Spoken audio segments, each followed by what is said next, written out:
to just ask, Pete has been very quiet. I'd like to ask him if he could make any comments about Bird as a composer. I don't know as a composer too much.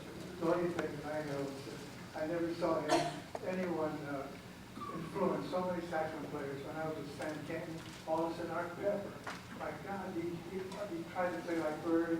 Every band that I would change men, and all of a sudden everybody else sounded so bad. Peter Moose sounded terrible, compared to such an old style. And every saxophone player that I knew that I used on records, they all tried to play like Bird. I think he influenced more people than I don't know anybody else.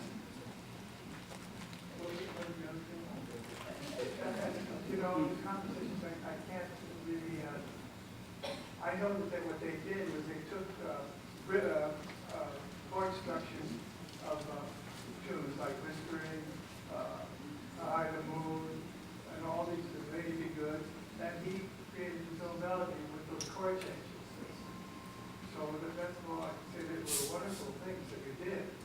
But I always like the composer to come up with his own harmonies, That's the only thing I had against bebop, actually, is that the guys all took changes that were already there of standard tunes and improvised on those changes. I think I'd like to inject something here because since the public is not musicians, they might not understand everything that you just said. The last thing in particular when you said about the playing of chords and so forth. Actually, what jazz music consists of is that the musicians are ignoring the melody